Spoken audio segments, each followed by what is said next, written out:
जय हिंद प्यारे विद्यार्थियों, यूट्यूब के प्लेटफॉर्म नॉलेज विदाउट फियर पर आपका हार्दिक स्वागत है। दोस्तों, आज हम पढ़ेंगे क्षेत्रफल के टॉपिक आयत का सेकंड पार्ट, और इससे पहले मैंने फर्स्ट पार्ट करा दिया है। अगर आपने वो नहीं देखा है तो उसे जाकर के जरूर देखिए, बहुत मजा आएगा। बहुत शॉर्ट ट्रिक से कराया मैंने।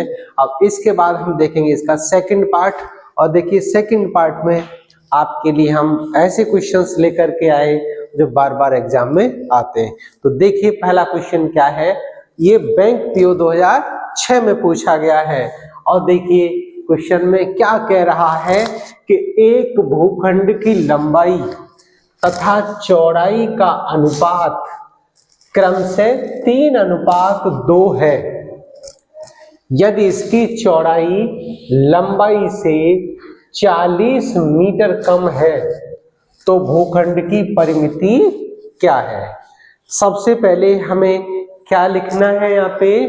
देखिए एक भूखंड की लंबाई तथा चौड़ाई का अनुपात कितना है, क्रम से 3:2। तो हम क्या करेंगे, लंबाई मान लेंगे 3x और चौड़ाई मान लेंगे 2x।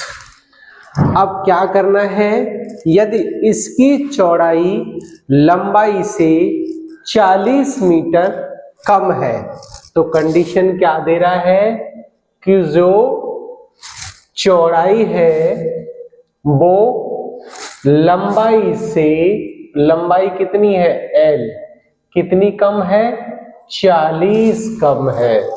तो भूखंड की परिमिति कितनी होगी। तो प्यारे बच्चों, अब यहां पर हम क्या करेंगे, वैल्यू पुट कर देंगे। तो v के स्थान पर हो जाएगा 2x और l के स्थान पर 3x और माइनस का 40 ऐसे लिख देंगे। अब देखिएगा 40 हम इधर लेके आएंगे और 2x उधर ले जाएंगे, तो यह हो जाएगा 40 = 3x माइनस 2x। तो कितना आ गया, 40 = x, यानी x का मान जो निकल के आया हमारा वो कितना निकल के आया, 40। अब हमें यहां से क्या निकालना है, लेंथ। तो लेंथ कितनी हो जाएगी, x में 3 से मल्टीप्लाइड कर देंगे, तो यहाँ पे लेंथ हो जाएगी 3 × 40 अर्थात 120। और देखिए चौड़ाई हो जाएगी 3 × 40, यानी कि ये कितनी हो जाएगी, 2 × 40 मतलब 80। अब पूछ क्या रहा है, तो भूखंड की परिमिति कितनी है। परिमिति का मतलब परिमाप, तो यहां लिख देंगे परिमिति बराबर 2 × L + B। तो 2 × L का मतलब 120 और प्लस B का मतलब 80, तो 2 × 200 अर्थात 400 मीटर। तो इसकी परिमिति कितनी आ गई, 400 मीटर। अब देखिएगा नेक्स्ट क्वेश्चन, ये एसएससी 2008 में पूछा गया है, और इसमें कह रहा है कि एक भूखंड की लंबाई इसकी चौड़ाई से 4/1/2 गुना है। यदि भूखंड का क्षेत्रफल 200 वर्ग मीटर है तो इसकी लंबाई कितनी है। सबसे पहले देखिए भूखंड की लंबाई इसकी चौड़ाई से, तो सबसे पहले हम इसकी जो चौड़ाई है उसको b मान लेंगे। अब लंबाई कितनी हो जाएगी, 4/1/2 यानी 4 दूनी 8 और 1 9/2v हो जाएगी इसकी लंबाई। आगे कह रहा है क्षेत्रफल, एरिया दे रहा है कितना, 200। तो फॉर्मूला क्या होता है, एरिया बराबर L इंटू बी। तो एरिया का मतलब 200, L का मतलब कितना दे रहा है 9/2 बी, और बी तो बी है ही। अब यहां से क्या करना है हमें, वी स्क्वायर का मान निकालेंगे। तो ये हो जाएगा 400/9, यानी 2 दूनी 400/9 हो जाएगा। और b का मान निकालेंगे, इसका स्क्वायर हटेगा, इस पे रूट आ जाएगा। तो ये 420 का रूट होता है और 9 3 का होता है। तो b का मान हमें कितना मिल गया, 20/3। अब पूछ क्या रहा है, इसकी लंबाई कितनी है। तो लंबाई मतलब L का मान दे रहा है 9/2 इंटू बी, और b का वैल्यू हम लगा देंगे। तो 9/2 इंटू बी का 20/3, और 3 तिहाई 9, और 2 ढाई 20, और 3 ढाई 30। तो 30 मीटर हो गई इसकी लंबाई। दोस्तों शायद है कि क्वेश्चन अच्छे से समझ में आ गया होगा। और देखिए हम बात करेंगे नेक्स्ट क्वेश्चन की, जो आपका रेलवे 2006 में पूछा गया है। और देखिए क्वेश्चन में क्या कह रहा है कि एक आयत की लंबाई 8 सेंटीमीटर है, यानी टॉपिक हमारा यहाँ पर क्या चल रहा है, रेक्टेंगल मतलब आयत। तो सारे क्वेश्चन हम इसमें आयत के करेंगे। इसके बाद हम लेके आएंगे स्क्वायर, इसके बाद ट्राइंगल, मतलब एरिया से रिलेटेड हर टॉपिक को हम कवर करेंगे। तो अब देखिए क्या कह रहा है कि एक आयत की लंबाई 8 सेंटीमीटर है। तो लेंथ इक्वल टू 8 सेंटीमीटर। इसके विकर्ण की लंबाई, तो डायगोनल मतलब विकर्ण, विकर्ण कितना दे रहा है 10 सेंटीमीटर। अब फॉर्मूला क्या होता है, कल मैंने करा था, विकर्ण बराबर अंडर रूट में L square plus b square. हमें क्या करना है, दोनों तरफ का अगर स्क्वायर कर देना है तो क्या हो जाएगा, विकर्ण का स्क्वायर यानी कि 10 का स्क्वायर बराबर L स्क्वायर, और L का मान कितना है 8, तो 8 का स्क्वायर प्लस बी स्क्वायर।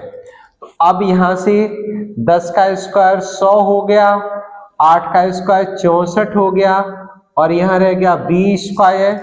तो वी स्क्वायर बराबर आ गया ये 36, यानी कि 100 में से 64 चले गए तो 36 आ गया।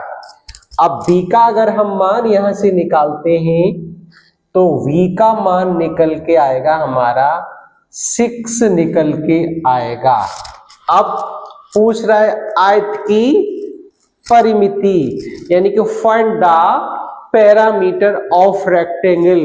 तो देखिएगा क्या करेंगे बच्चों, पैरामीटर होता है P बराबर 2 इंटू एल प्लस बी।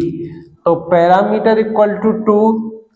प्यारे बंधुओं, एल का मान कितना दिया हुआ है 8, बी का 6, तो 8 और 6 14, 2 गुणा, और ये कितना हो गया 14 हो गया। तो परिमिति कितनी निकल के आ गई, 28 मीटर निकल के आ गई। अब इसके बाद हम करेंगे नेक्स्ट क्वेश्चन, जो रेलवे 2012 में पूछा गया है, और इसमें दिया गया है कि एक आयताकार मैदान की परिमिति 480 मीटर है, इसकी लंबाई तथा चौड़ाई का अनुपात 5:3 है।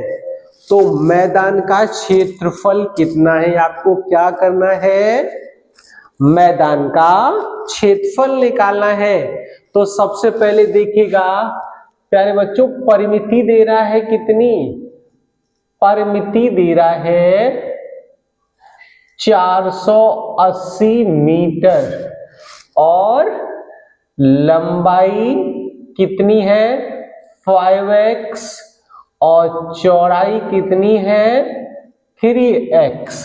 इनमें अनुपात 5 और अनुपात 3 दे रहा है, तो हमने लेंथ को कितना मान लिया 5x मान लिया और ब्रेथ को कितना मान लिया 3x मान लिया। जब भी कोई वैल्यू अनुपात में दी जाती है तो उसमें कुछ न कुछ कमी होती है, उस कमी को पूरा करने के लिए हम x से मल्टीप्लाइड कर लेते हैं। अब देखिएगा सबसे पहले हम बात करेंगे किसकी, परिमिति की। तो फॉर्मूला होता है परिमिति बराबर 2 इंटू L प्लस B, तो 5x प्लस 3x। अब हमें क्या करना है, यहां से 480 और ये हो जाएगा 5 और 3 8, 8 दूनी 16x हो जाएगा। और देखिए यहां से अगर हम काटेंगे तो 16 तिया 48, यानी x बराबर यहां से 30 मीटर हो जाएगा। अब प्यारे भाइयों लेंथ कितनी दे रहा है 5x मतलब 30, तो कितना हो जाएगा 150 मीटर। और v कितना दे रहा है 3x मतलब ये हो जाएगा 90 मीटर। अब पूछ रहा है एरिया, तो एरिया कितना होता है L इंटू B, 150 और 90। 150 और 90 का हम कर देंगे गुणा, तो वही हमारा आंसर हो जाएगा। तो देखिएगा इसका करेंगे 15 निम्मा 135 और 2 0, यही हो गया हमारा आंसर। अब इसके बाद नेक्स्ट क्वेश्चन देखिए, एसएससी 2007 में आया है और इसमें पूछ रहा है कि एक कमरे के फर्श की परिमिति 18 मीटर है। तो परिमिति दे रहा है यानी कि पैरामीटर दे रहा है, कितना दे रहा है, परिमिति दे रहा है 18 मीटर। आगे पूछ क्या रहा है, इसकी ऊंचाई 3 मीटर है, तो ऊंचाई h बराबर 3 मीटर। तो कमरे की चारों दीवारों का क्षेत्रफल क्या होगा। तो मैंने कल आपको फॉर्मूला कराया था कि कमरे की चारों दीवारों का क्षेत्रफल इक्वल टू परिमिति इंटू h। अब देखिए यहाँ पे a इक्वल टू, अब परिमिति का मान कितना दे रहा है वो 18, कितना दे रहा है, देखिए परिमिति होती है 2 इंटू एल प्लस वी, तो इसका मान 18 दे रहा है और h का 3 दे रहा है, गुणा कर लोगे तो कितना हो जाएगा 18 तियो 54 मीटर स्क्वायर। तो चारों दीवारों का जो एरिया है प्यारे बच्चों कितना है 54 मीटर स्क्वायर। अब हम बात करेंगे नेक्स्ट क्वेश्चन की। इसमें कह रहा है कि एक कमरे में 8.50 रुपए प्रति वर्ग मीटर की दर से फर्श बिछाने का खर्च 510 रुपए है। यदि कमरे की लंबाई 8 मीटर हो तो इसकी चौड़ाई कितनी होगी। तो सबसे पहले कमरे में देखिए 8 रुपए 50 पैसे प्रति वर्ग मीटर की दर से हमें फर्श का क्षेत्रफल निकालना है, तो यहां निकालेंगे एरिया ऑफ फर्श। क्या हो जाएगा एरिया ऑफ फर्श, यानी कुल खर्च क्या है, कुल खर्च डिवाइड बाई कितना दर। तो देखिएगा कुल खर्च हमारा 510 रुपए है और दर है 8 रुपए 50 पैसे, ये दर है। हमें क्या करना है, यानी 8.5 है, क्या करना है हमें यहां से 8.5। अब देखिए यहां से क्या करना है हमें, अगर हम पॉइंट हटाएंगे तो एक जीरो ऊपर बढ़ जाएगा, तो नीचे कितना हो जाएगा, ऊपर 5100, नीचे हो जाएगा 85 से इसको जब हम काटेंगे तो ये 60 सेंटीमीटर स्क्वायर हो जाएगा। अब देखिएगा क्या करेंगे, अब हमें निकालना है इसका एरिया। तो देखिए एरिया हमारा ये निकल आया, कितना निकल के आ गया, 60 मीटर स्क्वायर एरिया आ गया। और लेंथ इसमें दे रहा है, देखिए कितनी दे रहा है, एल का मान दे रहा है 8 मीटर। अब पूछ क्या रहा है, find the breadth of room, यानी रूम की चौड़ाई ज्ञात करवा रहा है। तो फॉर्मूला हमारा क्या होता है, चौड़ाई बराबर क्षेत्रफल बटे लंबाई। क्षेत्रफल का मतलब 60 और लंबाई का मतलब 8। अब हम क्या करेंगे, 8 का इसमें डिवाइड देंगे, तो देखिए 8 सत्ते 56 और बचे 4, पॉइंट लगाया 40 हो गया, और 8 पंजे 40। तो कहने का मतलब ये हो गया कि जो हमारी चौड़ाई निकल के आई प्यारे बच्चों, कितनी निकल के आई, 7.5। नेक्स्ट क्वेश्चन करेंगे, ये बैंक पीओ 2006 में पूछा गया है, और देखिए बहुत ही अच्छा क्वेश्चन है। ये कह रहा है एक आयत की लंबाई इसकी चौड़ाई से तिगुनी है, यदि इसका क्षेत्रफल 6075 वर्ग मीटर हो तो आयत की लंबाई कितनी है। तो सबसे पहले हमें क्या करना है, आयत की लंबाई इसकी चौड़ाई से तिगुनी है, तो यहां पर हम लेंगे चौड़ाई। तो चौड़ाई कितनी हो जाएगी b, और लंबाई कितनी हो जाएगी, वो हो जाएगी 3b। अब देखिए क्या निकलवा रहा है, इसका क्षेत्रफल दे रहा है, तो क्षेत्रफल कितना दे रहा है, 6075। फॉर्मूला क्या होता है, एरिया बराबर L इंटू डी। तो देखिए एरिया का वैल्यू दे रखा है इसमें 6075, और L का दे रहा है 3b, और v का तो v है ही, तो यहां से 6075 बराबर 3b स्क्वायर।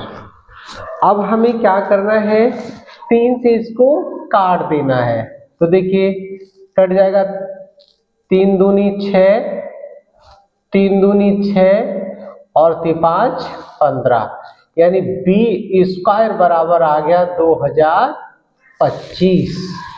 अब क्या करना है हमें, b का मान यहां से निकाल लेना है, तो b बराबर अंडर रूट में 2025 आ जाएगा, और अंडर रूट में से 2025 को निकालेंगे तो ये होता है 45 का, यानी 45 का। पूछ क्या रहा है, आयत की लंबाई, तो लंबाई कितनी हो जाएगी, 3 इंटू 45, यानी कि 45 दूनी 90 और 45 दिया 135, तो लेंथ उसकी कितनी हो जाएगी, 135 मीटर।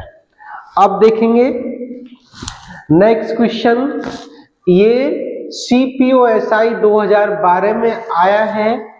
इसमें कह रहा है एक आयत की लंबाई में 10% वृद्धि करने पर तथा चौड़ाई में 10% कमी करने पर आयत के क्षेत्रफल में वृद्धि या कमी ज्ञात करो।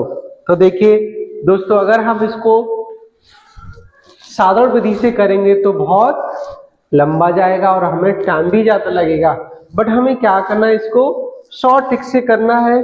तो उसके लिए देखिए ट्रिक क्या है, क्या लिख देंगे, क्षेत्रफल में वृद्धि या कमी। तो इसके लिए फॉर्मूला होता है ए, यानी कि देखिए length l plus v plus minus l into v upon 100। इस फॉर्मूले का अगर हम यूज कर लेंगे तो क्वेश्चन हमारा तुरंत ही बन जाएगा। अब लेकिन इसमें एक बात याद रखनी है कि जहां पर वृद्धि आ जाए उस क्वांटिटी को हम प्लस में लेंगे और जहां कमी आ जाए उस क्वांटिटी को हम माइनस में लेंगे। और अगर आंसर हमारा माइनस में आता है तो कमी हो रही है और अगर प्लस में आता है तो वृद्धि हो रही है। तो अब यहां देखिए वो क्या कह रहा है, अकॉर्डिंग टू दिस क्वेश्चन लंबाई में 10% वृद्धि और चौड़ाई में 10% कमी। तो कमी है तो माइनस का लेंगे और वृद्धि है तो प्लस का लेंगे। अब यहाँ प्लस का साइन लगा लेंगे, एल का मतलब फिर 10 हो गया और बी का माइनस फिर 10 हो गया और नीचे 100। अब देखिए प्लस माइनस से ये कट गया, एक जीरो से एक जीरो कट गया, तो आंसर इसका कितना आ गया, -1। तो क्या हो जाएगा, -1% की कमी हो जाएगी, क्योंकि ये माइनस में आया है और माइनस में आया है तो कमी और प्लस में आता तो वृद्धि। तो दोस्तों उम्मीद है कि क्वेश्चन बहुत अच्छे से समझ में आ गया होगा। अब हम नेक्स्ट क्वेश्चन करेंगे। इसमें कह रहा है आरआरबी 2014 में पूछा गया है और देखिए क्या कह रहा है क्वेश्चन कि एक आयताकार प्लेट की लंबाई में 25% की वृद्धि कर देने पर इसकी चौड़ाई में कितने प्रतिशत कमी की जाए कि जिससे क्षेत्रफल अपरिवर्तित रहे, अर्थात क्षेत्रफल पर कोई प्रभाव न पड़े। तो देखिए क्या कह रहा है, यहां लिखेंगे प्रतिशत कमी या वृद्धि। तो यहां लिख देंगे कमी ऑब्लिक वृद्धि। प्यारे बच्चों इसके लिए ऊपर 25% दिया हुआ है, ऊपर हम 25% लिख लेंगे और नीचे देखिए क्या कर रहा है, वृद्धि कर रहा है कितनी, 25% की। तो परसेंट का मतलब 100 और वृद्धि कर रहा है 25 की तो 125 और परसेंट का मतलब है यहाँ 100 का मल्टीप्लाइड कर देंगे। अब देखिए 25 पंजे 125 और 5 दूनी 10, तो कितना आ गया, 20% की कमी। कितना आ गया, 20% की कमी। कह रहा है चौड़ाई में कितने परसेंट की कमी की जाए, तो 20% की हम कमी कर देंगे तो हमारे क्षेत्रफल पर कोई प्रभाव नहीं पड़ेगा। अब देखिए नेक्स्ट क्वेश्चन, इसमें कह रहा है कि एक आयताकार बाग में लंबाई तथा चौड़ाई में से प्रत्येक में 20% वृद्धि करने पर इसके क्षेत्रफल में कितने प्रतिशत वृद्धि होगी। तो ये क्वेश्चन एसएससी 2012 में पूछा गया है और मोस्ट इंपोर्टेंट क्वेश्चन है, ये बार बार एग्जाम में आया हुआ है। देखो क्या कह रहा है कि एक आयताकार बाग में लंबाई तथा चौड़ाई, तो यहां पर क्या करेंगे, कमी या वृद्धि। तो दोस्तों देखिए लंबाई तथा चौड़ाई में प्रत्येक में 20% की वृद्धि कह रहा है, तो दोनों चीज बढ़ रही हैं। क्या बढ़ रहा है, लेंथ भी बढ़ रहा है 20% और ब्रेथ भी बढ़ रहा है 20%, और ये हो जाएगा 20 इंटू 20 डिवाइड बाई 100। तो अब यहां से देखेंगे हम कि देखिएगा जीरो से ये जीरो से ये जीरो कटा तो कितना आ गया, 20 और 20 40 और प्लस के 2 दूनी 4, तो कितना हो गया ये 44% की वृद्धि हो जाएगी। क्या हो जाएगी? 44% की वृद्धि हो जाएगी। अब देखिए यही फॉर्मूला लगा दिया। अब देखिए नेक्स्ट क्वेश्चन, ये SI 2011 में पूछा गया है और क्वेश्चन में क्या कह रहा है कि यदि एक आयत की लंबाई में 20% वृद्धि तथा चौड़ाई में 20% की कमी कर दी गई तो इसके क्षेत्रफल पर क्या प्रभाव पड़ेगा, ये आपको देखना है। तो देखिएगा इसमें भी क्षेत्रफल पर प्रभाव, यह लिख देंगे क्षेत्रफल पर प्रभाव क्या पड़ेगा। अब वो कह रहा है कि लंबाई में 20% की वृद्धि तो प्लस हो जाएगा और चौड़ाई में 20% की कमी तो माइनस हो जाएगा और plus 20 into minus 20 divide by 100। तो इस 20 से ये 20 कटा, 0 से ये 0 कट गया और कितना आ गया माइनस का 4। तो माइनस आया तो क्या हो गया कमी, तो 4% की कमी हो जाएगी क्षेत्रफल में। अब इसके बाद देखेंगे हम लास्ट क्वेश्चन इस टॉपिक का रेक्टेंगल का क्या है, ये RRB 2010 में पूछा गया है।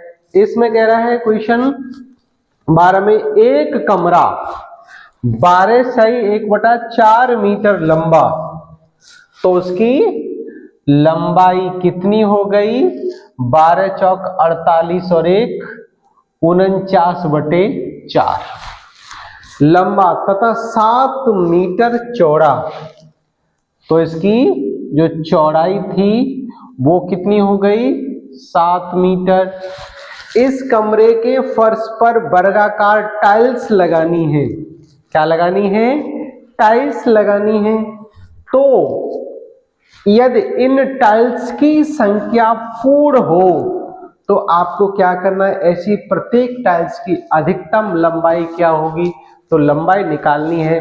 तो सबसे पहले ये देखिए मीटर में दिया हुआ है, इसको हम ऐसे लिख लेंगे 49 डिवाइड बाई 4 इंटू 100, इसको हमने सेंटीमीटर में कन्वर्ट कर लिया। तो अब इससे 4 से काट देंगे, 25 चौका 100 और 49 और 25 का हम गुणा कर लेंगे तो कितना हो जाएगा ये 1215।